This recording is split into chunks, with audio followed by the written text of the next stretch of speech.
Hello everyone, welcome to Vedas home foods. ఈరోజు మన వీడియోలో వినాయకుడికి ఎంతో ఇష్టమైన మోదకాలను ఎలా తయారు చేయాలో చూద్దాం.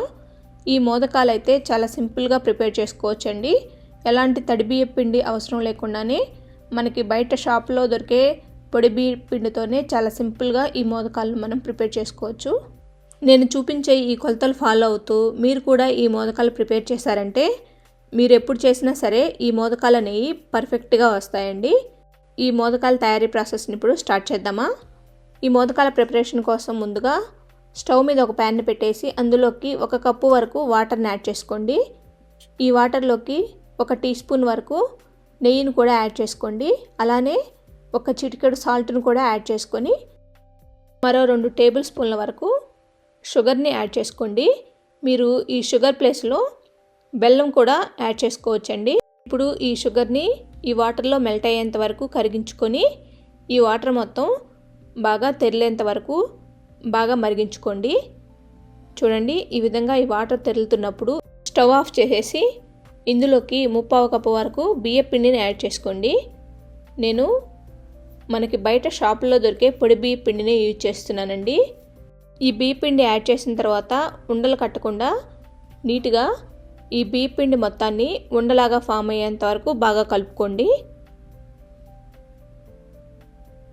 చూడండి, మనం తీసుకున్న వాటర్ మరియు పిండి కొలతలు అనేవి మనకి పర్ఫెక్ట్గా తీసుకున్నట్లయితే ఈ విధంగా పిండి అనేది లూజ్గా కాకుండా అంత గట్టిగా కాకుండా మనకు కావాల్సిన కన్సిస్టెన్సీలోకి వస్తుందండి. ఇప్పుడు ఈ పిండి పైన మూత పెట్టేసి ఈ పిండిని ఒక 10 నిమిషాల పాటు అలానే వదిలేయండి. ఇప్పుడు మోదకాలు లోపల స్టఫింగ్ కోసం కొబ్బరి స్వీట్ను ప్రిపేర్ చేసుకుందాం. ఈ కొబ్బరి స్వీట్ కోసం స్టవ్ మీద ఒక ప్యాన్ని పెట్టుకొని ఆ ప్యాన్లోకి 2 టీ స్పూన్ల వరకు నెయ్యిని యాడ్ చేసుకోండి. ఈ నెయ్యి కొంచెం మెల్ట్ అయిన తర్వాత ఇందులోకి 1 కప్పు వరకు పచ్చి కొబ్బరి తురుముని యాడ్ చేసుకోండి. అలానే ఇందులోకి 1/2 కప్పు వరకు తురిమిన బెల్లాన్ని యాడ్ చేసుకోండి. తర్వాత ఇందులోకి 1 టేబుల్ స్పూన్ వరకు వాటర్ని యాడ్ చేసుకోండి.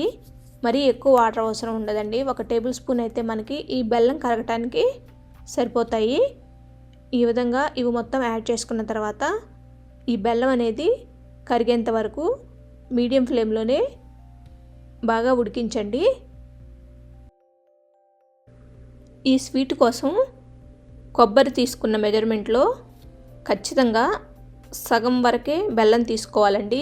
ఈ కరెక్ట్ కొలత అయితేనే మనకి ఈ స్వీట్లోకి బెల్లం పర్ఫెక్ట్గా సరిపోతుంది.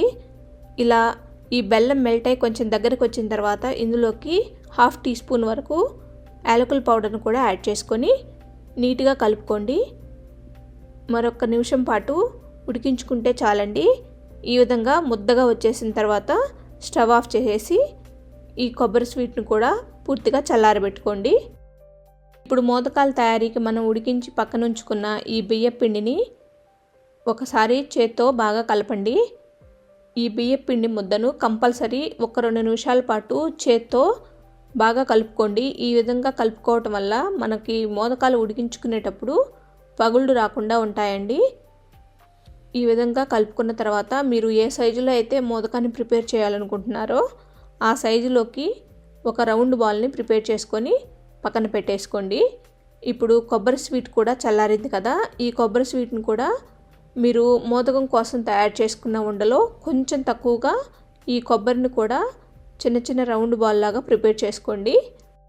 ఇదే విధంగా మిగిలిన స్వీట్ మొత్తాన్ని కూడా ఇలా రౌండ్ బాల్ లాగా ప్రిపేర్ చేసుకొని పక్కన ఉంచేయండి. ఇప్పుడు మోదకం ప్రిపేర్ చేసుకోవడం కోసం ఇలా ఒక బటర్ పేపర్ని తీసుకోండి. మీ దగ్గర బటర్ పేపర్ లేనట్టయితే పాలిథిన్ కవర్నైనా యూజ్ చేసుకోవచ్చండి. తర్వాత ఈ బటర్ పేపర్ పైన కొంచెం నెయ్యిని యాడ్ చేసుకొని ఈ నెయ్యి మొత్తాన్ని బటర్ పేపర్కి అప్లై చేసుకోండి. తర్వాత మోదకం కోసం బియ్యం పిండిని ఒక ఉండలా చేసుకున్నాం కదా, ఆ ఉండని ఈ విధంగా బాగా నీట్గా కలుపుకోండి. ఈ విధంగా కలుపుకున్న తర్వాత ఈ బటర్ పేపర్ పైన ఈ ఉండని పెట్టేసి ఈ విధంగా ఫ్లాట్గా చేయండి. మరీ పల్చగా కాకుండా మరీ మందంగా కాకుండా ఈ విధంగా ప్రిపేర్ చేసుకోండి. తర్వాత ఇందులోకి ఈ కొబ్బరి స్వీట్ను ఉంచేసి వీడియోలో చూపించిన విధంగా ఫోల్డ్ చేసుకుంటూ ఈ కొబ్బరి మొత్తం బయటకు రాకుండా నీట్గా కవర్ చేసుకోండి. ఇలా కవర్ చేసుకున్న తర్వాత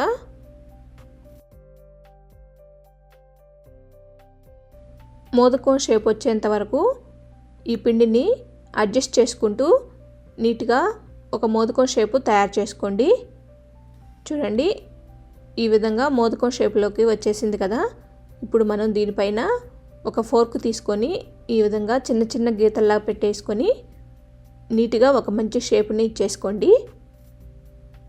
చూడండి, ఈ విధంగా అన్ని మోదకాలను ప్రిపేర్ చేసుకొని ఇలా పక్కన పెట్టేసుకోండి. ఇప్పుడు మనం ఈ మోదకాలని ఉడికించుకోవడం కోసం ఇలాంటి ఒక వెజిటబుల్ స్టీమర్ స్టాండ్ని తీసుకోండి.